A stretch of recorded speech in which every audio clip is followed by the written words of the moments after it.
Hello everyone, সবাই কেমন আছো? আশা করি খুব ভালো আছে। আমিও খুব ভালো আছি। চলে এসেছি আবার একটা ছোট্ট মিনি ব্লগ নিয়ে। তো সরস্বতী পুজোর দিন রাত্রেবেলাও আমরা ঘুরতে গেছিলাম। কালকে থেকে আসার পরে তো সন্ধে হয়ে গেছিলো। তো তারপরে আমরা বেরিয়ে পড়েছিলাম পাথরের কলেজে যাওয়ার জন্য। আর পাথরে কয়েকটা ঠাকুর ছিল। এটা হচ্ছে আমাদের গ্রামের মধ্যে কয়েকটা পুজো হয়েছিলো। তো আমি একটু সকালে দেখেছিলাম, তাই জন্য আর সন্ধ্যাবেলা বেরোনোর সময় দাঁড়ায়নি। আর আস্তে আস্তে করে আমি, দাদু আর মা গেছিলাম। দাদু হচ্ছে বাইক চালাচ্ছিল। আর এটাকে বলে সাঁতরা বাজার পুল। যারা যারা চেনে অবশ্যই কমেন্টে জানিও। চলে এসেছি পাথর কলেজে। আর পাথর কলেজটা সত্যি কাকদ্বীপের থেকে অনেক সুন্দর সাজিয়েছিল। বাইরেতে যেমন সুন্দর সাজিয়েছিল, ভেতরেও তেমন চুনিবাল দিয়ে কালারিং লাইট দিয়ে অনেক সুন্দর করে সাজিয়েছিল।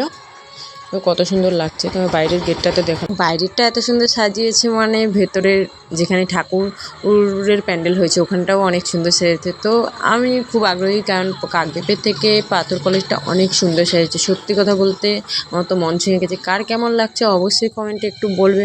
তো চলো গিয়ে ঠাকুর যেখানে আছে তোমাদের দেখাই। আর রাত্রেবেলা তো তেমন কোনো লোক ছিল না, কম ছিল। কলেজ মানে রাতের বেলা এতটাও কেউ আসে না, তো কম ছিল। কয়েকজন ছিল যারা সিনিয়র দাদারা, ওরা ছিল, আর কেউ ছিল না। তো দেখাই চলো।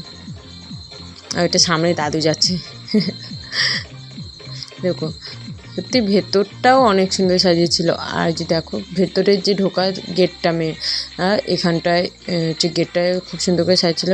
আর চারিদিকে কালারিং লাইট যেমন দিয়েছিল, তারপরে কালারিং ফুল দিয়েছিল।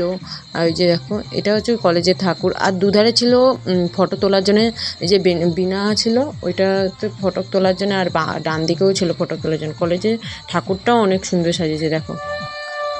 ওখান থেকে বেরিয়ে চলে গেছিলাম পাথর বাজার পুরো মার্কেটটা ঘুরে ঘুরে দেখার জন্য।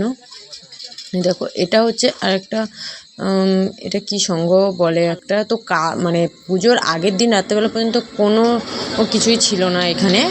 তো মানে পুজোর দিনই হঠাৎই করে উদ্যোগ করে এত কিছু। আর সত্যি সামনের পুরো যেন সিনেমার আর্টিস্টরা এলে যেমন করে সাজায় না, স্টেজটা ঠিক তেমন করেই সাজিয়েছিল। সুন্দর করে নিচেও ডিজাইনগুলো দিয়েছে। আর সামনে তো দেখলেই একটা ঘড়ি সিস্টেমের ডিজাইন করেছে। আর ওই যে প্যান্ডেলটা দেখছি, তো প্যান্ডেলটা নর্মাল, এখান হঠাৎ উদ্যোগে সাজালে যা হয়, কিন্তু লাইটের এটাগুলো অনেক কিছু দিয়েছিল। তারপরে আমরা এখান থেকে বেরিয়ে কয়েকটা ঠাকুর দেখেছি, সেইগুলো ভিডিও করতে পারিনি, তোমরা কিন্তু মনে করবে না। ওখান থেকে বেরিয়ে আমরা চলে গেছিলাম দই ফুচকো খেতে। মানে সত্যি দই ফুচকোটা খুব সুন্দর বানিয়েছিল এই দাদাটা। আর আজকে এই পর্যন্ত ভালো লাগলে লাইক কমেন্ট শেয়ার এবং সাবস্ক্রাইব করে পাশে থেকো। Tata, love you all.